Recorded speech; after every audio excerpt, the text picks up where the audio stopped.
بسم اللہ الرحمن الرحیم۔ السلام علیکم ورحمۃ اللہ وبرکاتہ۔ آپ سب کو السدرہ صفی آن لائن انسٹیٹیوٹ میں خوش آمدید کہتی ہوں۔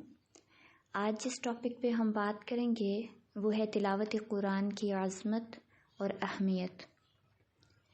دیکھیں، قرآن پاک اللہ تبارک و تعالیٰ کی آخری کتاب ہے جو حضور علیہ الصلاۃ والسلام پر نازل کی گئی ہے۔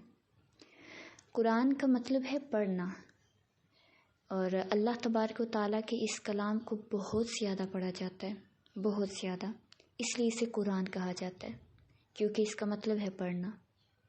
اور قرآن مجید وہ واحد کتاب ہے جو ساری دنیا میں ہر روز سب کتابوں سے زیادہ پڑھی جاتی ہے، اور اس بات کا اقرار غیر مسلم بھی کرتے ہیں کہ یہ واحد کتاب ایسی ہے جو پوری دنیا میں سب سے زیادہ پڑھی جاتی ہے، اور کوئی انسان اپنی تصنیف کردہ تحریر جو کچھ بھی وہ لکھتا ہے وہ دوبارہ بغیر دیکھے حرف بحرف کبھی بھی نہیں سنا سکتا، مگر یہ میرے رب کے کلام کا کمال ہے کہ اسے 6-7 سال کا حافظ القرآن بچہ الحمدللہ سے والناس تک حرف بحرف تو کیا بغیر زیر و زبر کے فرق کے بھی زبانی سنا سکتا ہے۔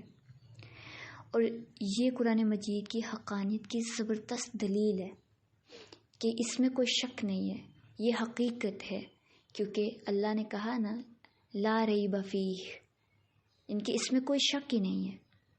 تو احادیث مبارکہ کی روشنی میں قرآن مجید فرقان حمید کے چند فضائل آپ کے سامنے رکھوں گی۔ حضور صلی اللہ علیہ وسلم نے تو اس کی فضیلت بہت زیادہ بیان کی ہے، لیکن یہاں چند کا ذکر کروں گی۔ حضور علیہ السلام نے فرمایا کہ جس شخص نے قرآن مجید با اعراب پڑھا، یعنی تجوید کی محسنہ صفات کے بغیر اس نے پڑھا، تو اس کو ایک فرشتہ کے سپرد کر دیا جاتا ہے جو قرآن پاک کو اسی طرح لکھتا ہے جیسے نازل کیا گیا، اور ہر حرف کے بدلے میں اسے 10 نیکیاں دی جاتی ہیں، یعنی کہ وہ فرشتہ اس کے لیے ہر حرف کے بدلے میں 10 نیکیاں لکھتا رہتا ہے۔ تو اگر قرآن مجید کے کچھ حصے کو اعراب کے ساتھ پڑھا جائے، یعنی کچھ صفات محسنہ و لازمہ کے ساتھ، تو اس کو 2 فرشتوں کے سپرد کر دیا جاتا ہے جو اس کے لیے ہر حرف کے بدلے 20 نیکیاں لکھتے ہیں۔ بس اگر کوئی شخص قرآن مجید کو مکمل اعراب کے ساتھ یعنی تجوید سے پڑھتا ہے تو اس کے لیے 4 فرشتے مقرر کر دیے جاتے ہیں، سبحان اللہ، جو اس کے لیے ہر حرف کے بدلے میں 70 نیکیاں لکھتے ہیں۔ کتنی بڑی یہ سعادت کی بات ہے، کتنی بڑی ہمارے لیے یہ بشارت ہے کہ اگر ہم تجوید کے ساتھ پڑھیں گے تو 70 نیکیاں ہر حرف کے بدلے میں لکھی جائیں گی۔ آپ علیہ الصلوۃ والسلام نے مزید فرمایا کہ قرآن مجید کی تلاوت سننے والے کے لیے، یہ تو پڑھنے کا تھا نا، اب سننے کو دیکھتے ہیں کہ آپ نے سننے کے حوالے سے کیا فرمایا۔ آپ نے فرمایا کہ قرآن مجید کی تلاوت سننے والے سے دنیا کی مصیبت ہٹا دی جاتی ہے، اور قاری قرآن سے آخرت کا عذاب ہٹا دیا جاتا ہے۔ کتنی بڑی بشارت دی جا رہی ہے نا۔ تو کیا ہم اس پہ عمل نہیں کریں گے؟ کیا ہم قرآن پاک نہیں پڑھیں گے؟ کتاب اللہ کی ایک آیت سننا سونے کی کان سے بہتر ہے، کیونکہ سونے کی کان تو اتنی بڑی ہوتی ہے کہ اس میں سے تو سونا ختم ہی نہیں ہوتا۔ تو آپ علیہ السلام نے فرمایا کہ ایک آیت کو سننا سونے کی کان سے بہتر ہے، اور کتاب اللہ کی ایک آیت کی تلاوت عرش کے نیچے کی تمام اشیاء سے افضل ہے، کیونکہ اللہ تبارک و تعالیٰ نے مخلوق کو پیدا کرنے سے پہلے اس کا تکلم فرمایا تھا۔ جس نے اس میں بے دینی پیدا کی یا اپنی رائے داخل کی تو اس نے کفر کیا، اور اگر اللہ عز و جل لوگوں کی زبان پر اسے آسان نہ کرتا تو کسی کے بس میں نہیں تھا کہ وہ کلام اللہ کو پڑھ سکتا۔ اسی کے متعلق اللہ کا قول ہے نا کہ اللہ کی ذات نے فرمایا کہ ہم نے قرآن کو یاد کرنے اور پڑھنے کے لیے آسان کر دیا۔ بس ہے کوئی یاد کرنے والا اور پڑھنے والا؟ دیکھیں کتنی خوبصورت بات کی ہے نا۔ اور اللہ نے تو کہا کہ لا ریب فیہ، اس میں تو کوئی شک نہیں ہے۔ تو جب اللہ کی ذات نے خود اعلان کر دیا کہ یہ پڑھنے والوں کے لیے آسان ہے، یاد کرنے والوں کے لیے آسان ہے، تو ہم پھر اسے مشکل کیوں کہتے ہیں؟ ہمیں تو پھر اسے یقین کے ساتھ پڑھنا چاہیے نا، کیونکہ یہ تو آسان ہے۔ آپ علیہ الصلوۃ والسلام نے فرمایا کہ جو آنکھ قرآن مجید پڑھتے ہوئے قرآن مجید کی تاثیر سے اور خوف خدا کی وجہ سے آنسو بہا دے تو اسے قیامت کے روز ٹھنڈا کر دیا جائے گا. اور ٹھنڈا کیسے کیا جائے گا؟ اسے نوازا جائے گا، انعام و اکرام دیا جائے گا، اس کے لیے جنت کی بشارت ہے، یعنی کہ اس کو جنت میں داخل کر دیا جائے گا. اور پھر جس گھر میں قرآن مجید کی تلاوت کی جاتی ہے، اب دیکھیں آپ علیہ الصلوۃ والسلام نے اس گھر کے لیے کیا فرمایا.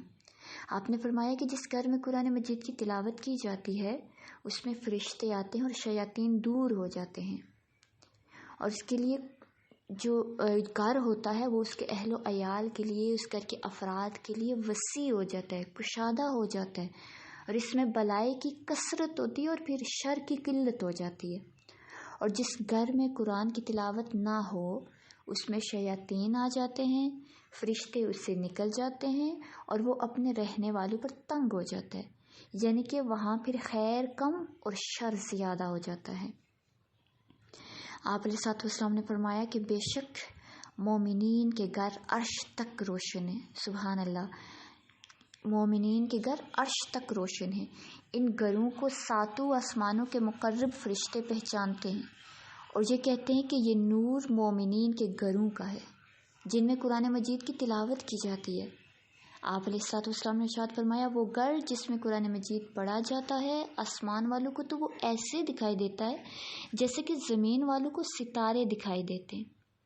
تو یہ دیکھیں کتنی بڑی سعادت کی بات ہے، کتنی خوش نصیبی ہے ہمارے لیے کہ اللہ کی ذات نے ہمیں چھوٹی سے چھوٹی بات پر بھی اتنا اجر دیا. یعنی کہ ایک لفظ آپ قرآن کا پڑھیں گے تو آپ کو 70 نیکیاں دی جائیں گی. لفظ نہیں بلکہ حرف کہا گیا کہ الف لام میم، یہ 3 حرف ہیں، اور دیکھیں الف پہ 70 نیکیاں، لام پہ 70 نیکیاں، میم پہ 70 نیکیاں. اگر تجوید کے ساتھ پڑھتے ہیں تو کتنا اجر و ثواب ہے ہمارے لیے.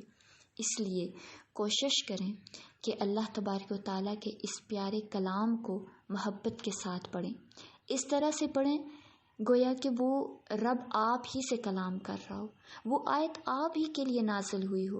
جیسے ڈاکٹر علامہ اقبال کو کہا گیا تھا نا، ان کے والد نے کہا تھا اقبال قرآن کو ایسے پڑھا کرو، قرآن کی تلاوت ایسے کیا کرو گویا کہ یہ ابھی تم پر نازل ہو رہا ہے، ہر آیت تمہارے لیے نازل ہو رہی ہے.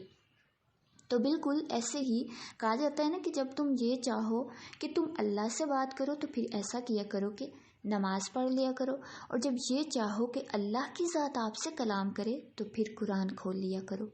تو غور کیا کرو وہ ذات آپ کو کیا حکم دے رہی ہے، کیا بات کر رہی ہے، آپ کے لیے اس نے کیا نازل کی ہے.